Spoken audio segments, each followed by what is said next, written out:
warahmatullahi wabarakatuh. Waalaikumsalam warahmatullahi wabarakatuh. Alhamdulillahilladzi hadana li hadza wa ma kunna linahtadiya laula an hadanallah. Laqad ja'at rasulu rabbina bil haqq wa nudu an tilkumul jannati uristumuha bima kuntum ta'malun. Asyhadu an la ilaha illallah wa asyhadu anna Muhammadan abduhu wa rasuluh. Amma ba'du. Alhamdulillahirabbil alamin. Kita panjatkan puji syukur kehadirat Allah Subhanahu wa taala. Sehingga pada pagi ini kita bisa berkumpul di ruangan SDN 04 Wonokromo dalam acara sosialisasi budaya positif di sekolah. Adapun sebelumnya saya buka kepada yang terhormat Bapak Ibu Kepala Sekolah SDN 04 Wonokromo, kepada yang terhormat Bapak Ibu Guru SDN 04 Wonokromo serta staf SDN 04 Wonokromo. Sebelumnya saya akan membacakan susunan acaranya, yaitu 1. Pembukaan, 2. Menyanyikan lagu Indonesia Raya, 3. Sambutan Kepala Sekolah SDN 04 Wonokromo, 4. Acara informasi sosialisasi budaya positif di sekolah, 5. Penutup. Bapak Ibu yang kami hormati, marilah sama-sama acara ini kita buka dengan bacaan basmalah. Bismillahirrahmanirrahim. Untuk acara kedua yaitu menyanyikan lagu Indonesia Raya yang akan dipimpin oleh Miss Ambar. Kami persilakan. Kepada Bapak Ibu para undangan, saya persilakan berdiri. Hiduplah Indonesia Raya. Tanah air, Indonesia tanah airku, tanah tumpah darahku. Di sanalah aku berdiri, jadi pandu hidupku. Indonesia kebangsaanku, bangsa dan tanah airku. Marilah kita bersatu, Indonesia bersatu. Hiduplah tanahku, hiduplah negeriku, bangsaku, rakyatku semuanya. Bangunlah jiwanya, bangunlah badannya untuk Indonesia Raya. Indonesia Raya, merdeka, merdeka, tanahku, negeriku yang ku cinta. Indonesia Raya, merdeka, merdeka, hiduplah Indonesia Raya. Indonesia Raya, merdeka, merdeka, tanahku, negeriku yang ku cinta. Indonesia Raya, merdeka, merdeka, hiduplah Indonesia Raya.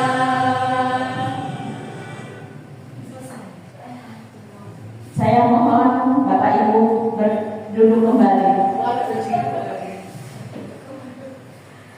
Selanjutnya yaitu acara ketiga, sambutan dari Kepala SDN 04 Wonokromo yang akan diwakilkan Ibu Sudriatun.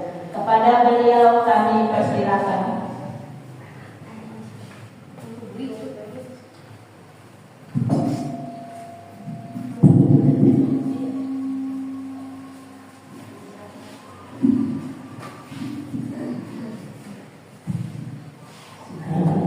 Assalamualaikum warahmatullahi wabarakatuh. Bismillahirrahmanirrahim. Terima kasih kepada pengacara yang memberikan waktu kepada saya. Saya itu masih batuk kerok. Dan karena diberi tugas untuk mewakili ibu kepala sekolah, beginilah tak apa-apa. Saya sebagai wakil dari kepala SDN 04 Wonosobo, Bukit Adriani, karena ada keperluan rapat THS. Mohon maaf barangkali saya ngomongnya pertama, terima kasih kepada para undangan yang hadir pada kesempatan ini untuk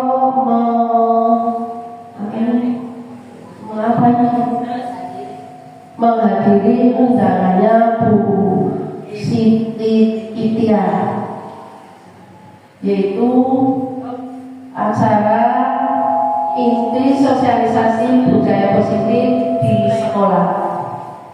Pertama-tama marilah kita manjatkan puji syukur kepada Allah Subhanahu wa taala yang telah melimpahkan beberapa kenikmatan sehingga pada kesempatan ini kita dapat berkumpul di ruang kelas 3. Mudah-mudahan sampai selesai acara Bu Tia tidak ada suatu apapun. Salawat dan salam selalu tercurahkan kepada junjungan Nabi Agung Muhammad SAW yang senantiasa kita nantikan syafaat dan nanti berkah. Ibu-ibu semuanya, di sini saya tidak berbicara panjang lebar, hanya sedikit, yaitu mengingatkan Bu Tia di dalam acara sosialisasi budaya positif di sekolah ini mudah-mudahan berjalan lancar, tidak ada halangan suatu apapun. Demikianlah yang dapat saya sampaikan, kurang lebihnya mohon maaf, dan untuk kata wassalamualaikum warahmatullahi wabarakatuh.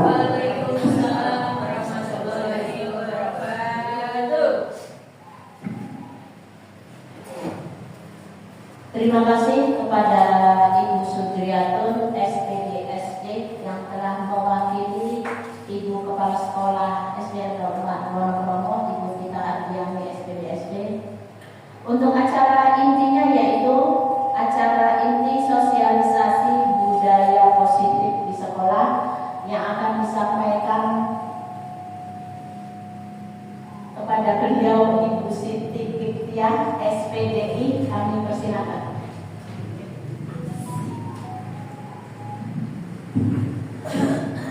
Terima kasih. Assalamualaikum warahmatullahi wabarakatuh.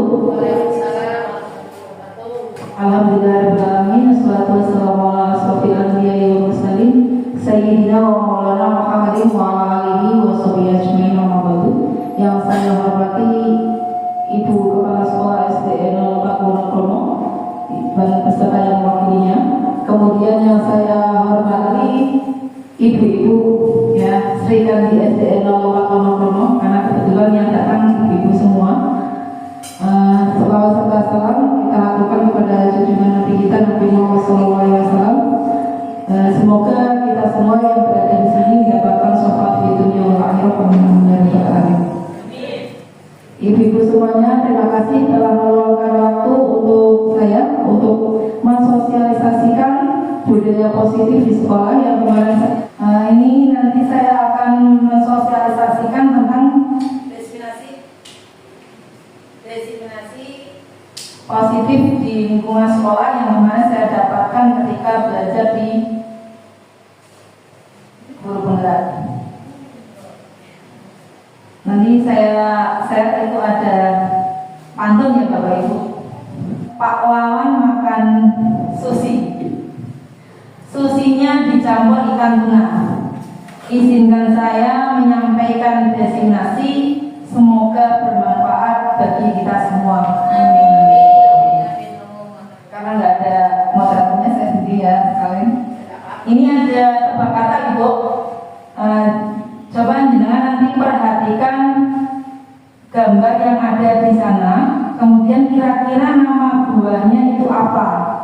Ya, kira-kira nama buahnya apa? Yang pertama, ini ada jam, kemudian ditambah buah-buahan, tapi ada kata disilang di merah. Kira-kira buah apa itu? Jambu.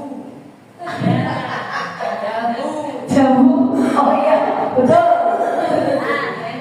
Saya jambu dah. Iya, jambu. Terus selanjutnya. Durian. Duku. Duku. Oh iya, duku. Durian. Betul. Duku. Ya duku. Terus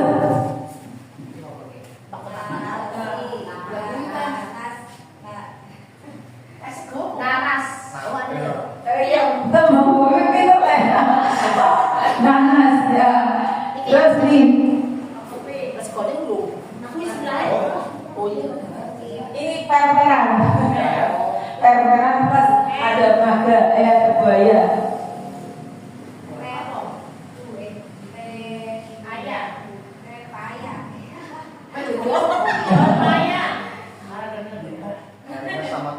Iya betul, upaya. Upaya R-nya ganti P sih, jadinya pekaya. Terus selanjutnya ini.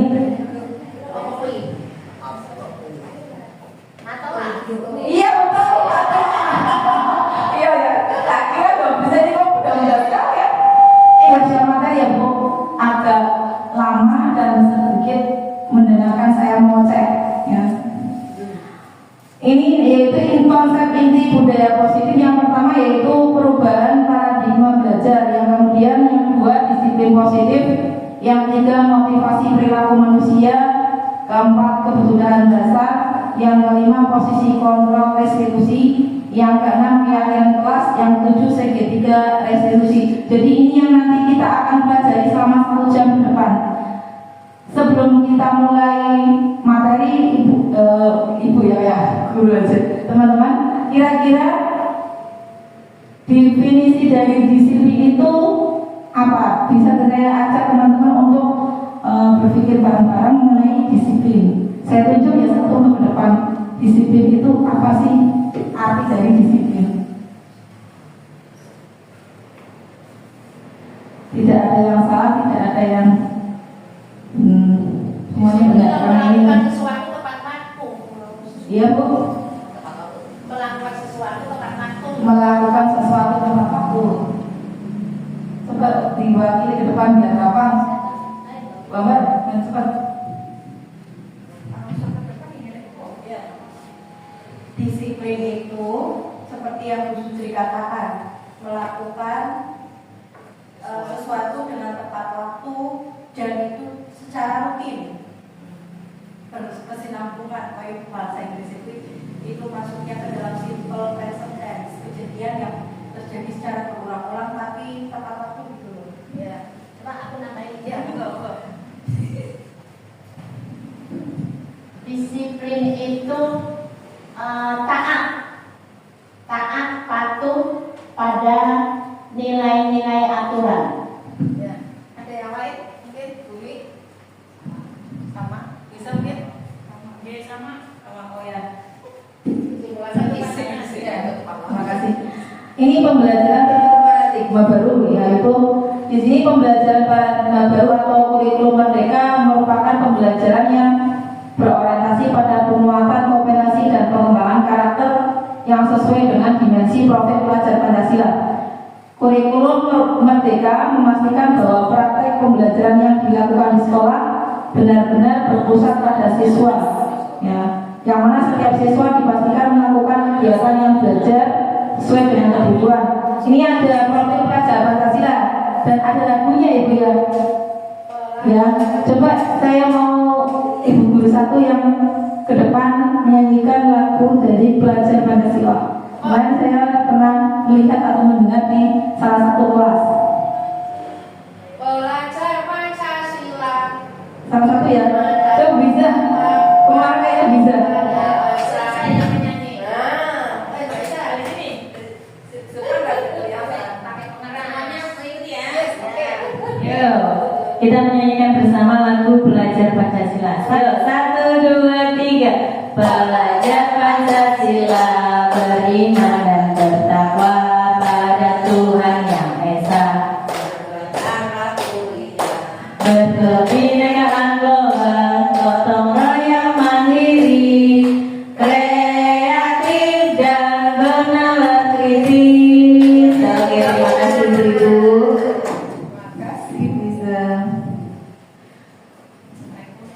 Ini ada disiplin positif dan nilai-nilai kebajikan universal. Sebenarnya ini saya hanya menyampaikan apa yang kemarin disampaikan ke CGP, kemudian disuruh menularkan ke sekolah ya Bu.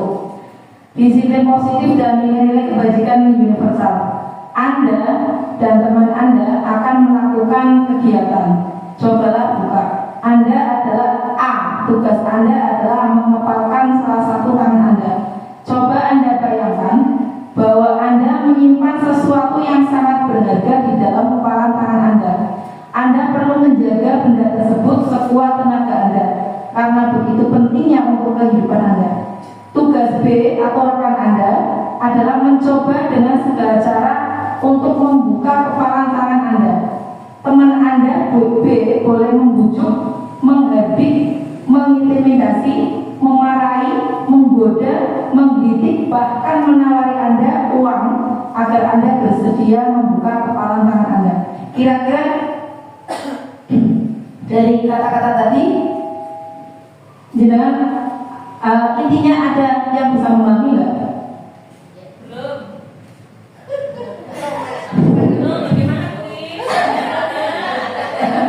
Ini adalah misalnya kita punya visi ya, punya visi. Nah, punya visi itu di kepala tangan kita. Iya. Tugas teman-teman jenengan teman ini kan berarti saya punya visi, kemudian saya menularkan padanya. Jenengan sebagai teman sejawat adalah memberikan dukungan, kemudian menjadikan partisipasi sehingga visi tersebut bisa kita lakukan bersama-sama. Jadi kegagalan pertama itu bisa pecah kalau ada godaan dari luar. Seperti itu. Ada yang bisa menambahi? Mungkin bisa. Oh, ini. Atau Pak Sato? Kira-kira bisa memahami dari masa tersebut? Oke. Kita sebagai contoh. Oke, for example.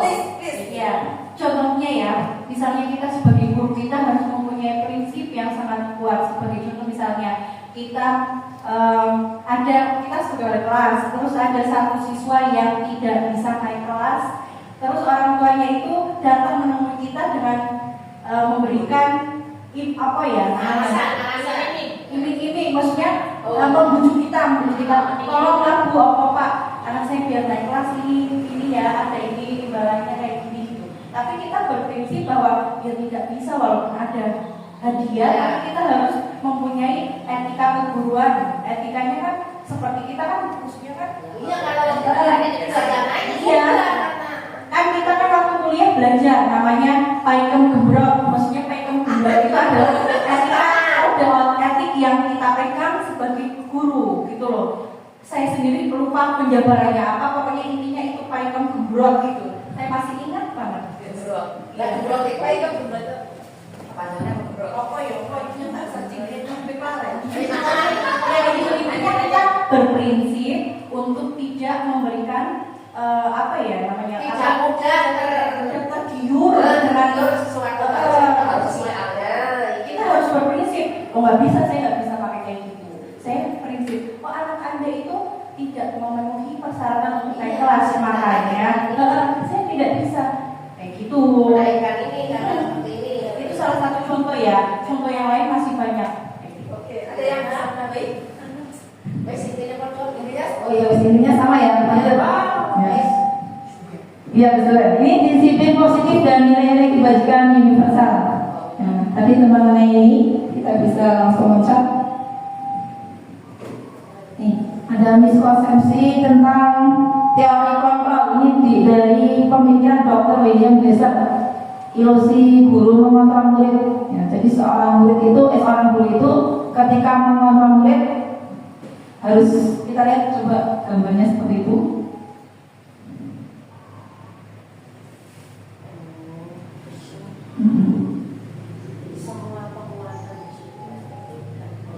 Ya.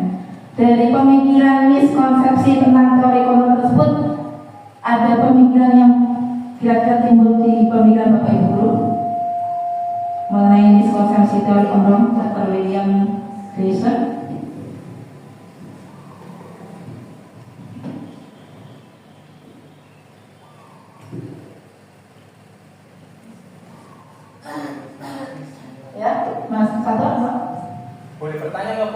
Ya, kenapa?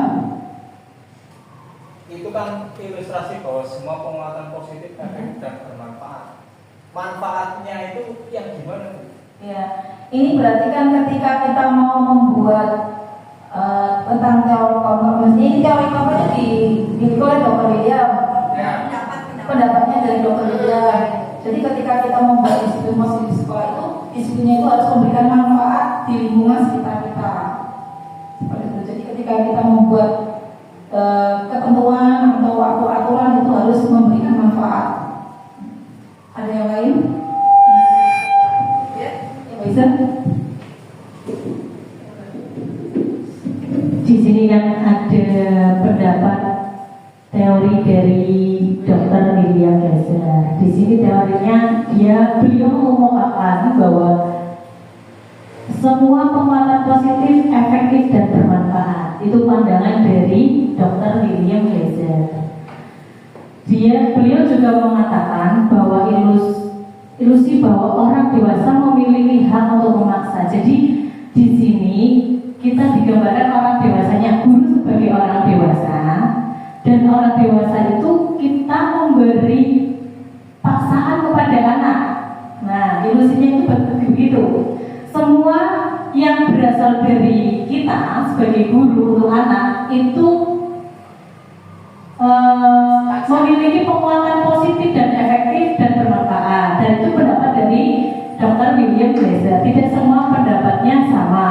Di situ menurut saya dari gambaran yang di depan, tangan itu sebagai diilusikan sebagai guru, sedangkan yang di bawahnya adalah murid. Jadi murid itu sebagai bonekanya kita saja. Padahal untuk pembelajaran yang sekarang itu bisa diasumsikan sebagai pendidikan yang apa namanya? Berpusat pada murid. Iya, berpusat pada murid. Namanya apa, Bu? Nama lainnya? Salah. Diferensial. Nah, itu. Nah, sedangkan di sini konsepnya dari Dr. William Glaser itu mengatakan bahwa kita adalah kontrol pusatnya. Nah, itu tidak berkesinambungan dengan teorinya yang pembelajaran berdiferensiasi menurut saya. Nah, di situ juga ilusi bahwa kritik dan membuat orang dewasa merasa bersalah dapat menguatkan karakter. Nah, di situ ilusinya bahwa kritik, saya kok belum paham itu yang bawah. Ilusi bahwa kritik dan membuat orang merasa bersalah dapat mungkin kritikan dari guru itu dapat membuat motivasi anak. Nah, di situ goleknya itu sebagai siswa, kita sebagai dalang. Itu dari teori Dr. William Glaser. Monggo orang. Terima kasih. SD 04 itu kita.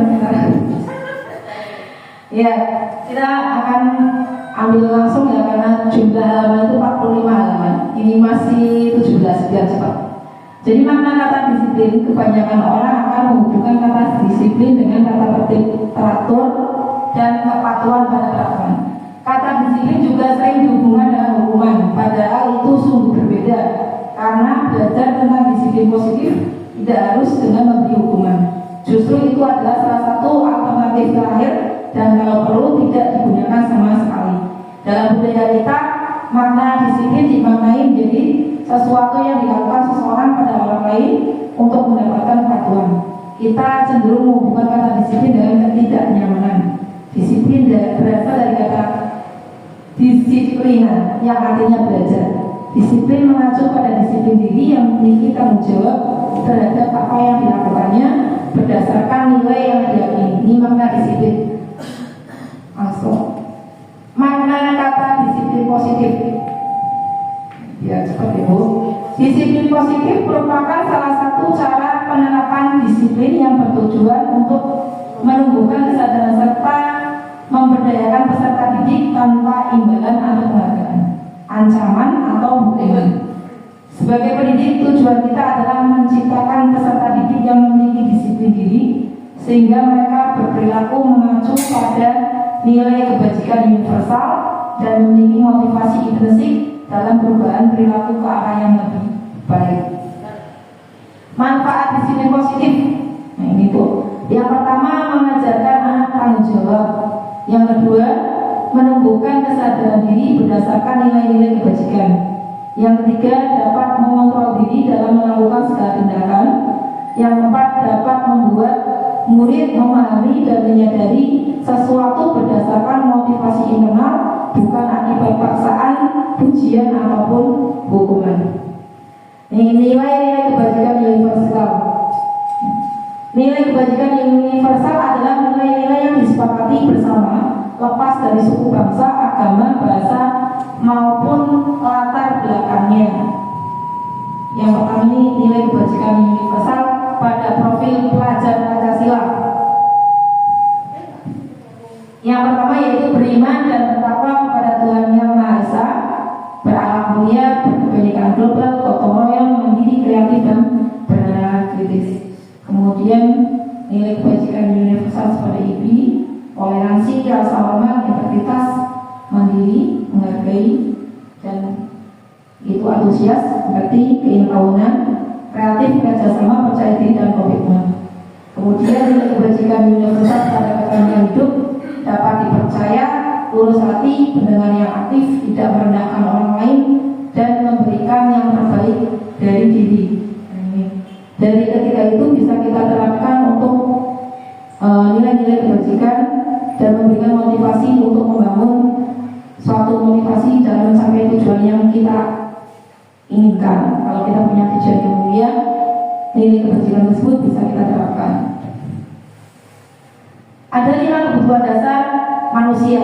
Yang pertama yaitu kasih sayang, kemudian kebebasan, kemudian yang ketiga bertahan hidup, yang keempat penguasaan, yang kelima kesenangan. Ini 5 kebutuhan dasar dari manusia. Ini semua ada di diri kita semua. Ini ada motivasi perilaku manusia. Motivasi itu sebenarnya ada 2, yaitu motivasi intrinsik sama ekstrinsik. Ya. Ekstrinsik itu apa sih Bu? Dari luar. Kalau intrinsik berarti dari dalam. Kalau yang motivasi intrinsik seperti satu untuk menghindari ketidaknyamanan, yang kedua untuk mendapatkan imbalan. Kalau intrinsiknya untuk menjadi orang yang mereka inginkan dan menghargai diri sendiri dengan nilai-nilai yang mereka percaya. Sekarang ini ada posisi kontrol pada guru. 5 posisi kontrol guru. Ini 5 posisi ini kita bisa terapkan untuk anak didik kita. Kita mau jadi penghukum, atau menjadi seorang teman, atau menjadi seorang pemantau, atau mau menjadi seorang pembuat rasa bersalah, atau yang manajer. Dari 5 posisi kontrol guru, kira-kira yang pantas kita terapkan di lingkungan sekolah itu yang apa dan alasannya apa? Sekarang gantian. Tadi kan coba yang dari Bu. Caranya teman. Ya. Tapi kalau menurut aku fleksibel. Guru itu harus fleksibel. Dan jangan ngomong. Iya, benar. Posisi kontrol pada guru kira-kira Anda itu sudah menerapkan yang mana dan alasannya apa? Kalau saya sih, kalau ada di situ ya, saya pilih ke fleksibel. Tapi kalau disuruh memilih, ya memilih sebagai teman. Iya, Alasannya kalau misalnya kita, jadi anak itu nggak merasa takut dengan kita. Kalau merasa kayak teman, kan teman itu kan bisa diajak. Kalau misalnya nggak tahu, bisa nanya, Bu ini apa ya? Jangan nggak tahu malah jadi gambar teman, jadi menghukum kan. Jadi anaknya takut, nggak mau nanya gitu kan.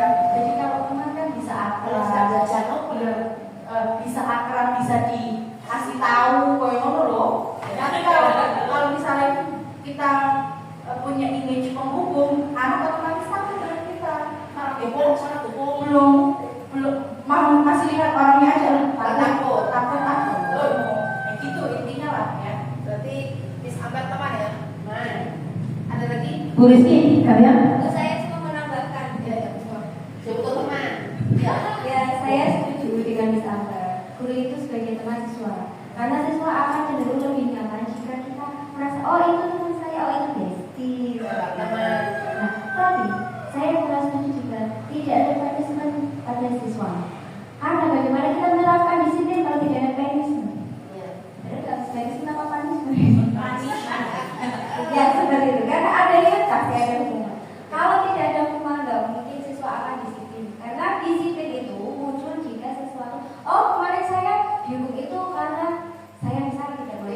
tugas. Oh berarti kalau ada tugas harus bersabar biar tidak kena marah atau tidak kena hukuman kayak kemarin. Saya cuma nambah sih. Ada hukuman yang disesuaikan dengan siswanya. Cuma memang kita kalau jadi teman jangan terlalu dekat banyak batasi. Iya,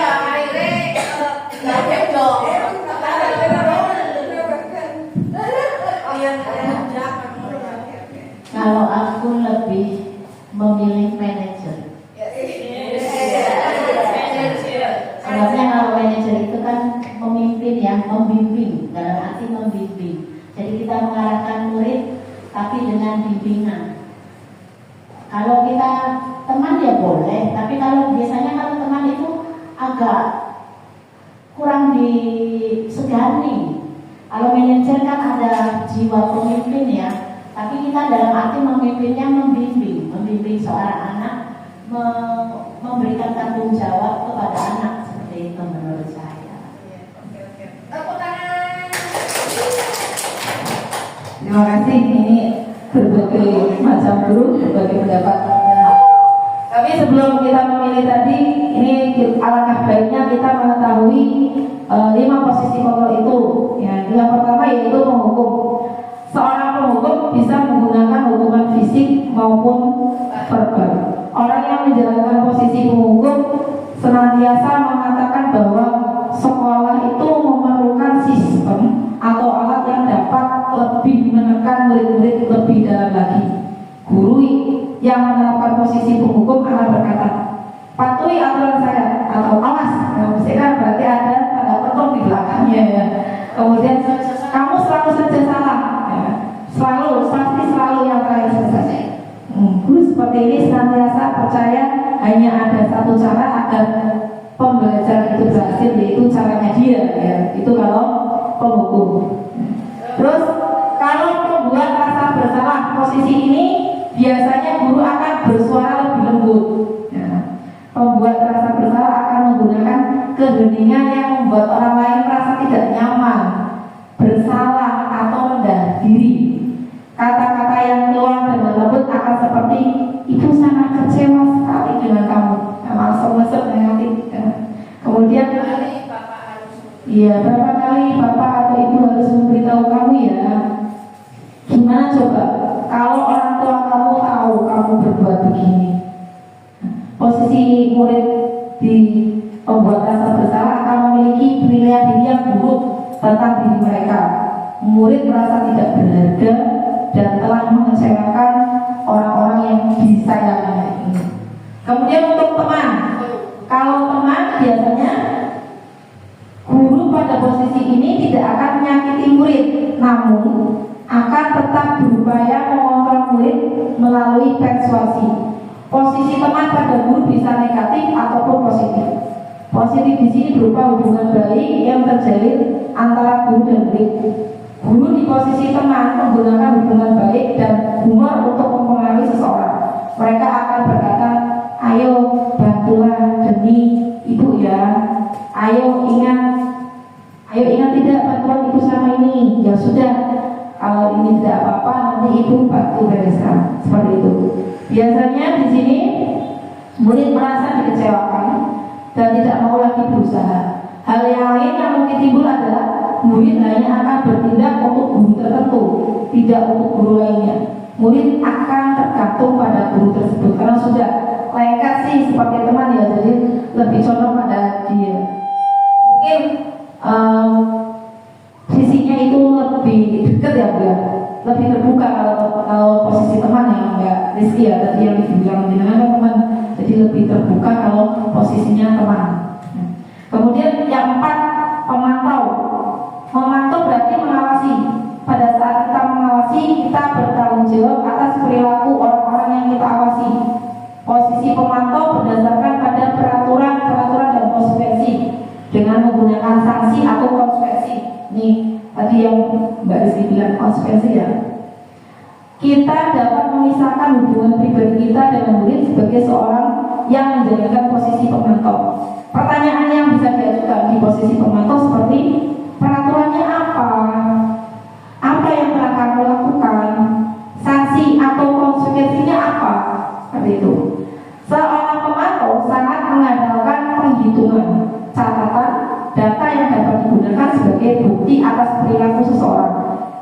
ini akan menggunakan stiker, strip catatan, ataupun daftar cek. Posisi pemantau sendiri berawal dari teori stimulus respon yang menunjukkan tanggung jawab guru dalam memonitor murid. Di sini pusatnya pada guru ya. Kemudian yang kelima ini yang tadi Bu Ir bilang manajer. Posisi terakhir itu manajer adalah posisi di mana guru berbuat sesuatu bersama dengan murid, mempersilahkan murid mempertanggungjawabkan perilakunya, mendukung murid agar dapat menemukan solusi atas permasalahannya sendiri. Seorang manajer telah memiliki keterampilan di posisi teman maupun pemantau. Jadi manajer itu mencakup segalanya, baik itu teman, baik itu pemantau. Dan dengan demikian bisa jadi di waktu-waktu tertentu kembali kepada dua posisi tersebut bila diperlukan. Namun bila kita menginginkan murid kita menjadi manusia yang merdeka, mandiri dan bertanggung jawab, maka kita perlu mengacu pada restitusi dapat menjadi prioritas seorang manajer bagi dirinya sendiri. Di manajer, murid diajak untuk menganalisis kebutuhan dirinya maupun kebutuhan orang lain. Di sini penekanan bukan pada kemampuan membuat konsumsi, namun dapat berkolaborasi dengan murid bagaimana memperbaiki kesalahan yang ada. Seorang manajer akan berkata seperti ini, apa yang kita yakini. Nanti kalau ini ada kembali keyakinan kelas, nanti saya akan meng-share bagaimana cara kita membuat keyakinan kelas. Kedua, apakah kamu meyakininya? Yang ketiga, jika kamu meyakininya, apa kamu bersedia memperbaikinya? Jika kamu memperbaiki, hal ini menunjukkan apa tentang dirimu? Apa rencana kamu untuk memperbaiki hal ini? Tugas seorang manajer bukan untuk mengatur perilaku seseorang. Kita membimbing murid untuk dapat mengatur dirinya. Seorang manajer bukannya memisahkan murid dari kelompoknya, tapi mengembalikan murid tersebut ke kelompoknya dengan lebih baik dan kuat. Jadi manajer itu mencakup semuanya. Nah. Ya, dari yang di atas menurut tadi kan sudah ya sebelum kita memulai dari pengertiannya sudah menebak sendiri mana yang posisi kotor menurut dengan. Nah, dari uraian tadi menurut Anda manakah posisi kotor yang paling baik dilakukan oleh guru? Iya, manajer ya. Jadi karena manajer bisa mencakup semua dari kebutuhan bahwa sudah mengapa sistem manajer. Nah ini tadi yang akan kita bahas itu mengenai keyakinan kelas. Mengapa kita memiliki peraturan tentang penggunaan helm pada saat mengendarai kendaraan roda 2 atau motor? Kira-kira keyakinan yang timbul ketika melihat gambar itu apa? Bapak Ibu.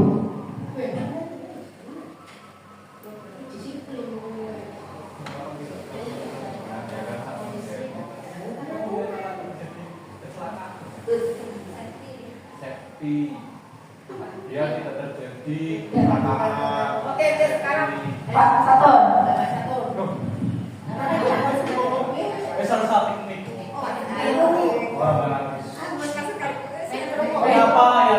Mengapa kita memiliki peraturan tentang penggunaan helm pada saat mengendarai kendaraan roda 2? Yang pertama itu untuk diri kita sendiri, ya, agar tidak terjadi yang misalkan kecelakaan, ya,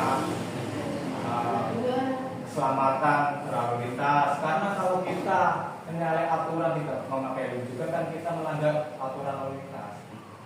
Ya, aturan. Ya, berarti mematuhi aturan menghindari cedera atau menghindari kecelakaan dalam mengendarai motor. Ya. Ini ada gambar lagi satu. Kira-kira keyakinan yang bisa kita timbulkan apa? Cuci tangan. cuci tangan dengan sabun.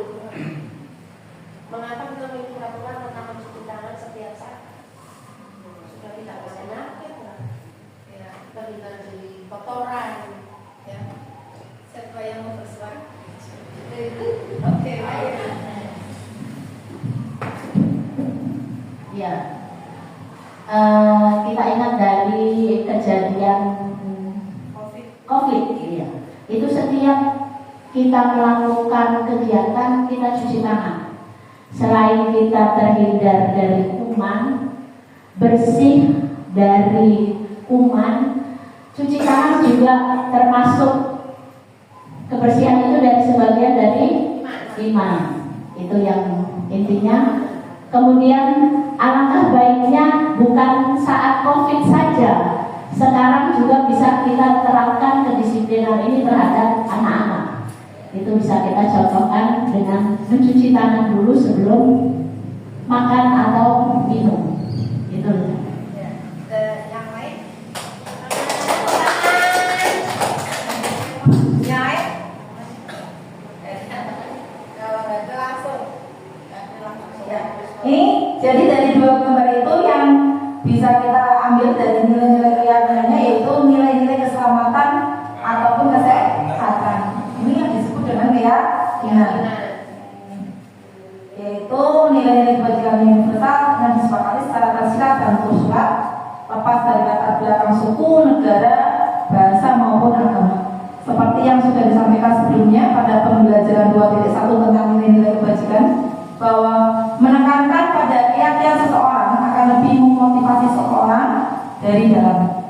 Seseorang akan lebih tergerak dan bersemangat untuk menjalankan keyakinannya daripada hanya sekedar mengikuti serangkaian peraturan tertulis tanpa makna. Sekarang bagaimana pembentukan keyakinan kelas? Keyakinan kelas itu bersifat lebih abstrak daripada peraturan yang lebih rinci dan konkret. Keyakinan kelas berupa pernyataan-pernyataan universal. Pernyataan kelas senantiasa dibuat dalam bentuk positif.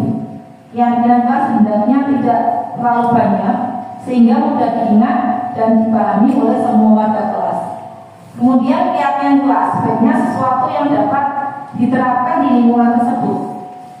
Selanjutnya, semua warga kelas hendaknya ikut berkontribusi dalam pembuatan keyakinan kelas lewat kegiatan curah pendapat. Yang terakhir, bersedia meninjau kembali keyakinan kelas dari waktu ke waktu. Jadi keyakinan kelas bisa berubah sesuai dengan kesepakatan. Bagaimana prosedur pembuatan keyakinan kelas? Yang pertama, mempersilakan warga sekolah atau murid-murid di sekolah atau kelas untuk bersurat pendapat tentang peraturan yang perlu disepakati di sekolah atau di kelas.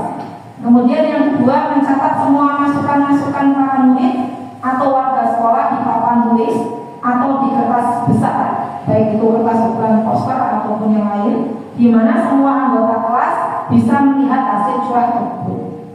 Setelah itu baru menyusun keyakinan kelas sesuai prosedur pembentukan keyakinan kelas. Terus gantilah kalimat-kalimat dalam bentuk negatif menjadi positif. Jadi biasanya pendapatnya itu kan berbeda, tinggal kita yang merubah menjadi yang lebih baik.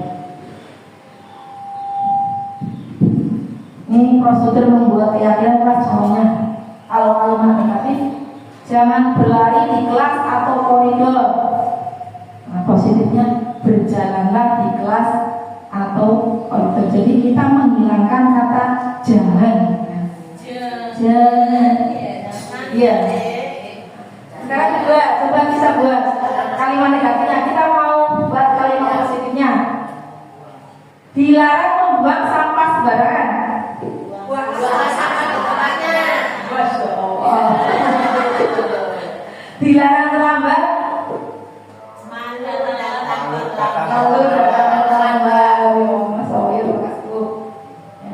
Ini prosedur pembuatan keyakinan kelas. Ini tadi kan saya sudah sampai 3 ya, baru kita keempat. Tinjau kembali daftar curah pendapat yang sudah dicatat. Anda mungkin akan mendapat bahwa pernyataan yang tertulis di sana masih banyak yang berupa peraturan-peraturan. Jadi keyakinan itu berbeda dengan peraturan ya Ibu. Berarti dari kesepakatan kelas menjadi keyakinan kelas. Iya, bisa. Selanjutnya, ajak murid-murid untuk menemukan nilai kebajikan atau keyakinan yang dirujuk dari peraturan tersebut. Seperti contohnya berjalan di kelas, dengarkan guru, datanglah tepat waktu, ya, seperti itu. Yang kelima, tinjau ulang keyakinan kelas secara bersama-sama. Ya. Yang ketujuh, setelah keyakinan dibuat, maka semua warga kelas dipersilakan meninjau ulang, menyetujuinya, kemudian menandatanginya. bisa diwakilkan sama ketua kelas. Kemudian yang 8, keyakinan kelas selanjutnya bisa diletakkan di dinding kelas di tempat yang mudah dilihat semua warga, ditempel seperti jadwal pelajaran atau tiket. Contoh keyakinan kelas ini, ya, kelihatan bu? Ya, keyakinan kelas pada kelas 1. Setiap anggota kelas perlu belajar. Ini kalau kelas 1, kalau kelas 5 ini selalu bersikap positif. Kelas 7 nggak usah. Terus tentang keyakinan kelas, bagaimana cara kita membuat keyakinan kelas. Nah, sekarang kita akan belajar mengenai segitiga restitusi dalam penyelesaian masalah. Jika kita mempunyai kasus terhadap anak kita di lingkungan sekolah, maka kita bisa menyelesaikannya dengan menggunakan segitiga restitusi. Nah, apa itu segitiga restitusi?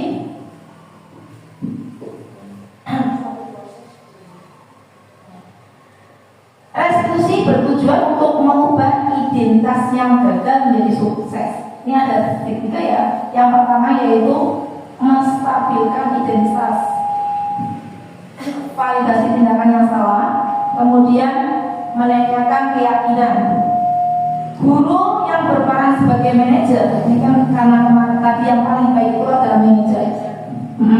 Manajer ketika menyelesaikan masalah itu menggunakan segitiga restitusi, itu ada 3 tahapan. Yang pertama, menstabilkan identitas.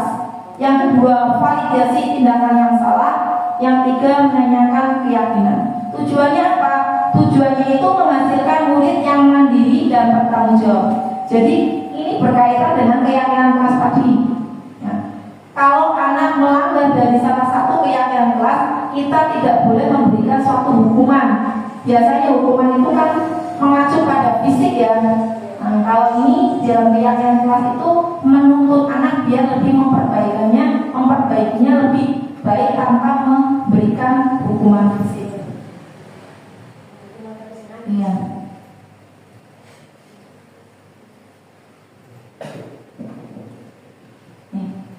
Validasi tindakan yang salah ini kan ada 3. Ini tadi yang dari sini kan ada menstabilkan identitas, validasi tindakan yang salah, kemudian menanyakan keyakinan, langsung ke yang validasi tindakan yang salah. Berdasarkan prinsip, setiap perilaku berupaya memenuhi suatu kebutuhan tertentu. Guru akan bergeser dari pemikiran stimulus respon menjadi proaktif. Yang ketiga, mengenali dan mengakui kebutuhan murid ini dapat memperbaiki hubungan dengan murid. Yang 4, pernyataan atau pertanyaan disampaikan dengan nada suara tidak menghakimi atau memojokkan. Pertanyaan yang bisa kita gunakan pada saat menstabilkan identitas itu, kamu bisa saja bertindak lebih gegabah daripada ini. Ya. Kamu pasti punya alasan mengapa melakukan hal itu. 3 dan 4 terusnya seperti itu ya. Langsung untuk menanyakan keyakinan, ya, menanyakan keyakinan bagaimana caranya itu. Teori kontrol menyatakan bahwa pada dasarnya kita termotivasi secara intrinsik. Saat perilaku telah divalidasi dan identitas sukses telah tercapai, maka murid telah siap mengaitkan keyakinannya dengan tindakan yang salah. Adapun pernyataan yang bisa kita gunakan, salah satu contohnya seperti nomor 1 dan 4, 1, 2, 3 dan 4 bisa dipilih. Ya, seperti nomor 2 itu nilai-nilai apa yang telah kita sepakati, seperti apa gambaran sebuah kelas yang ideal bagi kamu, seperti itu. Ya. Segitiga restitusi di sini diharapkan ya kalau diterapkan kita di lingkungan sekolah bisa menjadikan murid menjadi lebih kuat secara pribadi, kemudian membuka wawasan murid agar dapat menyelesaikan permasalahannya sendiri. Yang ketiga, murid semakin percaya diri, mandiri dan merdeka. Ini sesuai dengan profil belajar Pancasila. Ini ada video, mungkin bisa dijadikan salah satu contoh atau motivasi Bapak Ibu untuk memahami dari tadi bagaimana yang menyelesaikan masalah dengan segitiga restitusi. Ini agak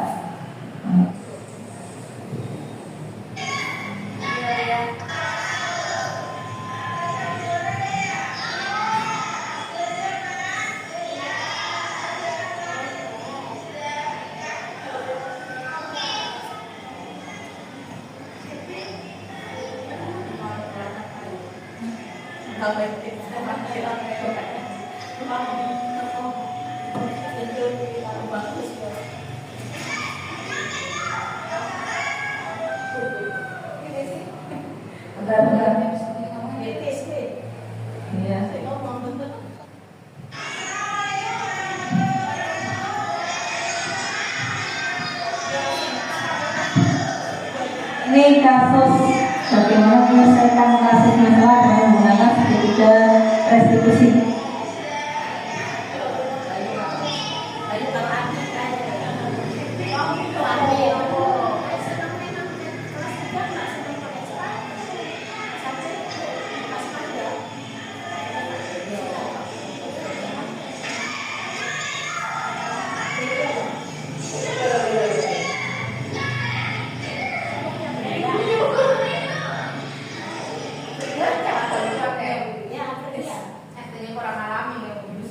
Bagaimana menyelesaikan masalah dengan sertifikat restitusi? Suaranya enggak gimana?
Terima kasih.